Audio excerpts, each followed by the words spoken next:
अस्सलाम वालेकुम। आज वनो तोह बह टर्किश स्कॉलरशिप के बारे में कह मालूमात। अम स्कॉलरशिप एप्लिकेशन गस यम रेत स्टार्ट तो मगर एप्लाई करने ब्रोट कम चीज़ पन मद्देनजर थवन तह वनो तोह बह आज यथ वीडियोस मज। युथु एप्लिकेशन स्टार्ट गस तमें बना बह ब्याक वीडियो तम मज तह हाव बह किस एप्लाई कर। गोनुक सवाल यह टर्किश स्कॉलरशिप यह क्या। Turkish scholarship scholarship program Turkish government provide करान अंडर ग्रेजुएट मास्टर्स PhD तो रिसर्च प्रोग्राम खतर स्कॉलरशिप। अत मज क्या क्या फ़ायदे गोनुक फ़ायदे गो यम दिवान यूनिवर्सिटी प्लेसमेंट युस अख बच्चे सिलेक्ट गसान तमिस 12 यूनिवर्सिटी सिलेक्ट करने तमन 12 मज यूनिवर्सिटी प्रोवाइड करने बे मंथली स्टेटमेंट दिवान युस अंडर ग्रेजुएट आसान तमिस 800 लिरा पर मंथ युस मास्टर तमिस 950 लिरा पर मंथ बे युस डॉक्टर PhD करान तमिस 1400 lira per month monthly statement दिन सत हेल्थ इंश्योरेंस प्रोवाइड करने बे एकोमोडेशन यथ मज ब्रेकफास्ट डिनर इंक्लूड यम PhD तो मास्टर स्टूडेंट अगर यम चाहन यम हेकन अकिस वरी पत्त पन्निस गरस कुन गसित फ्लैट किराया रत तो तथ खर्च एक्स्ट्रा 4.5 लिरा पे करना बे वरी फ्री टर्किश लैंग्वेज कोर्स करना युथ अख बच्चे योर तमिस पेवान अकिस वरियस टर्किश पर्न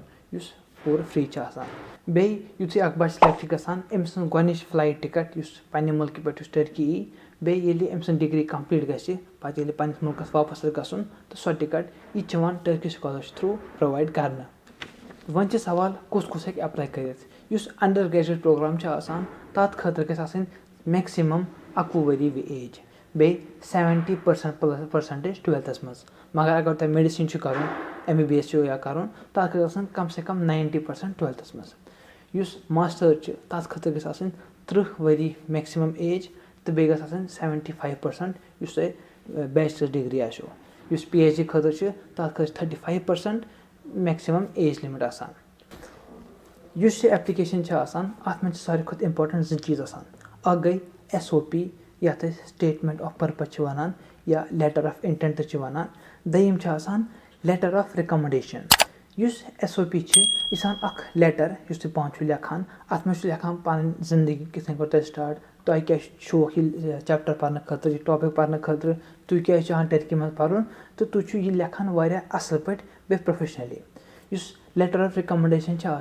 यह तुहद कह टीचर या प्रोफेसर या यम तुम क्या तालीम हासिल कर्म पन्निस ऑफिशियल लेटर पैडस पे या ईमेल से दिवान लिखित कि तुम असल बच्चे तुम फलान यथ वन तारीफ कर यम 2 लेटर जरूरत 2 लेटर ऑफ रिकमेंडेशन तो बे लेटर ऑफ इंटेंट यमन दोनों लेटर हूँ सैंपल मिलो तुम फेसबुक ग्रुपस पे यथ नाव KG कश्मीर गाइडलाइन अत मे दोनों सैंपल बन तुम हूँ तिमन कुन वुचित तो तुम हूँ पन बनान स्टार्ट कर बे सत कश्मीर गाइडलाइन